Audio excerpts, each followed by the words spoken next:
En este video vamos a ver el funcionamiento del intercambiador de calor de flujos turbulentos agua-agua de Edibon, que es el equipo necesario para realizar esta práctica. Este equipo básicamente es un intercambiador de calor de tubos concéntricos con agua caliente fluyendo por el tubo interno y agua fría que ingresa por los tubos que estoy indicando, fluye a través del espacio anular. Las partes visibles del panel frontal son, primero que nada, un vidrio visor, que es este, que nos permite conocer el nivel de agua en el tanque de calentamiento que se encuentra en esta zona. Un indicador de temperatura y un selector de termopares es este. Tenemos acá el indicador de temperatura y este es el selector. Nos permite seleccionar el termopar cuya lectura deseamos hacer.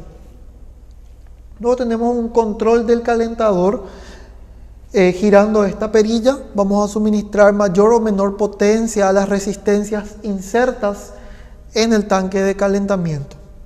Tenemos aquí el interruptor principal y el interruptor del calentador de la resistencia.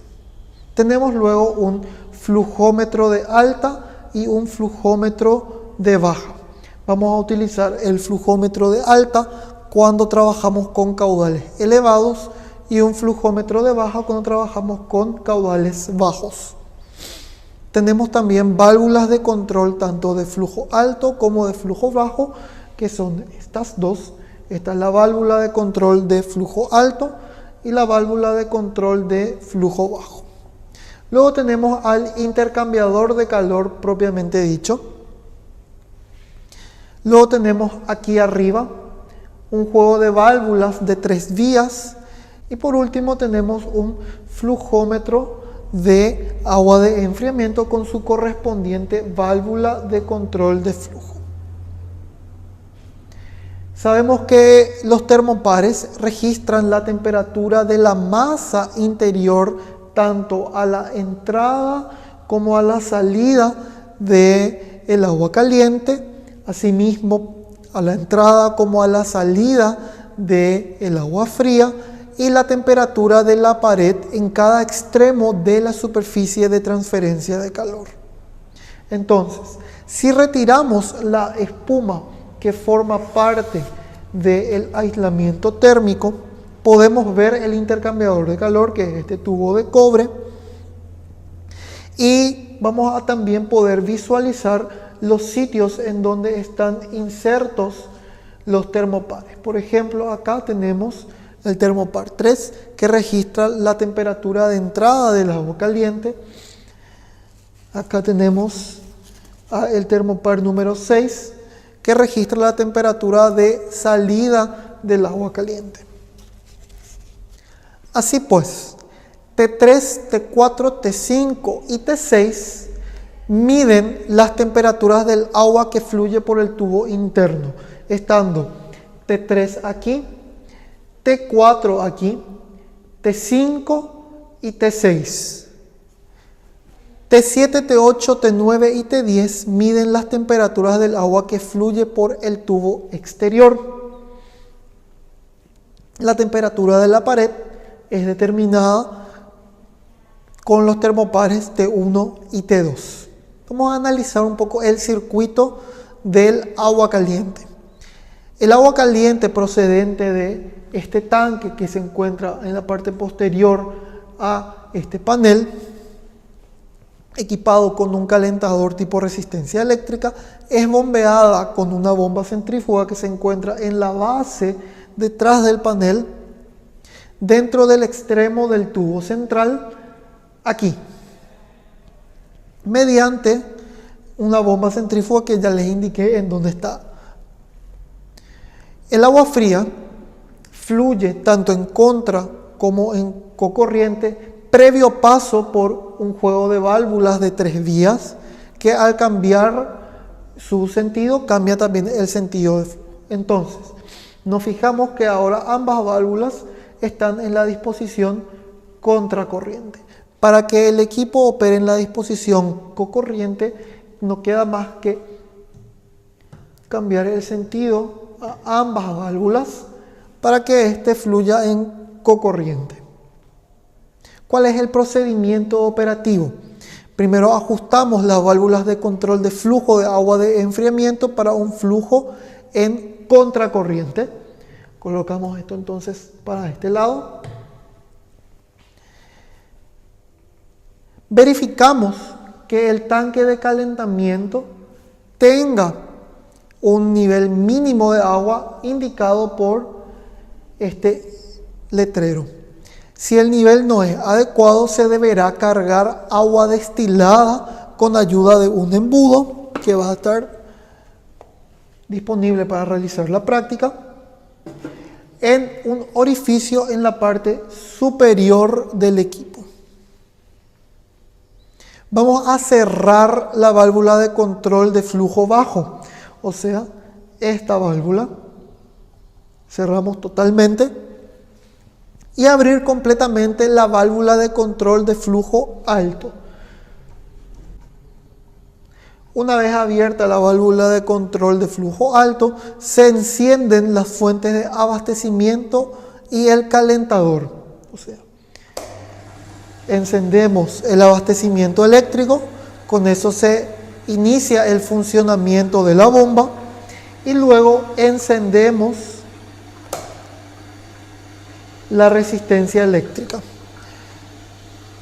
Una vez que encendamos el calentador y el abastecimiento eléctrico, vamos a incrementar la temperatura del agua caliente registrada en su entrada con el termopar número 3 hasta unos 50 grados, ajustando el control del calentador.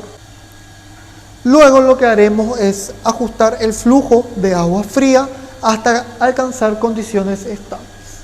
Generalmente solemos trabajar con el máximo caudal de agua de refrigeración disponible, que suele estar entre 20 y 30 gramos por segundo.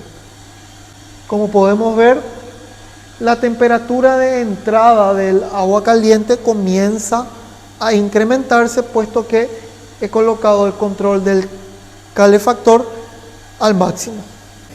Aguardamos un momento hasta llegar a la temperatura más o menos de 50 grados. Actualmente tenemos 49.4 grados. Esto va a ir subiendo. Podemos empezar a hacer las lecturas de las diferentes temperaturas. Entonces, girando el selector podemos ver la temperatura de las paredes con T1 y T2. En este caso la temperatura de la pared a la entrada es 35.1. Lo mismo ocurre para la salida. Y vemos que la temperatura de entrada del agua caliente es 49.8 grados centígrados y subiendo. Esta temperatura intermedia T3 aquí en este codo es de 49.1 grados centígrados y baja. Bajamos a T5 aquí 48 grados centígrados y el agua caliente está saliendo aquí en T6 a 46 grados centígrados. Como el equipo está operando en contracorriente, la temperatura de entrada del agua de refrigeración sería este termopar que está acá, que viendo en la leyenda en este esquemita es T10. Por tanto, T6 que está aquí sería la temperatura de salida del agua de refrigeración, que en este caso es T7, que en este caso es 39.6. T8 es la temperatura intermedia en esta conexión, 32.5. T9 en esta conexión, 23.3. Y la temperatura de entrada del agua de refrigeración, hoy que es un día bastante frío, es 10.3 grados centígrados que ingresa por esta tubería. Esto podemos inclusive sentirlo al tocar el tubo. Bien, ¿cómo se realiza el procedimiento de apagado del equipo? Primero que nada vamos a girar el control del calentador a su medida mínima, esto es girarlo en el sentido contrario a las agujas del reloj, hasta escuchar un pequeño chasquido. Luego lo que vamos a hacer es poner el flujo de agua de enfriamiento a su valor máximo, que ya está. Y cuando la temperatura del agua caliente, o sea T3, alcance un valor de 40 grados centígrados, lo que vamos a hacer es apagar el abastecimiento eléctrico y de agua de enfriamiento. Hasta que T3 no baje de 40 grados, no se recomienda apagar la bomba ni el agua de enfriamiento, porque el equipo puede sobrecalentarse y dañar la estructura interna y todos los equipos electrónicos. Vemos que la temperatura de entrada del agua caliente está descendiendo rápidamente, ya estamos por debajo de los 40 grados, por tanto apagamos la unidad de transferencia de calor y podemos dejar fluir un rato más agua de enfriamiento, o directamente la cerramos acá. Cerramos totalmente la válvula de control de flujo y no deben de olvidarse de cerrar la llave de paso que se encuentra en la parte posterior del equipo. Por mi parte es todo. Si tienen alguna duda, consulta, pregunta sobre el funcionamiento del equipo, no duden en recurrir a los profesores, y hasta una próxima ocasión.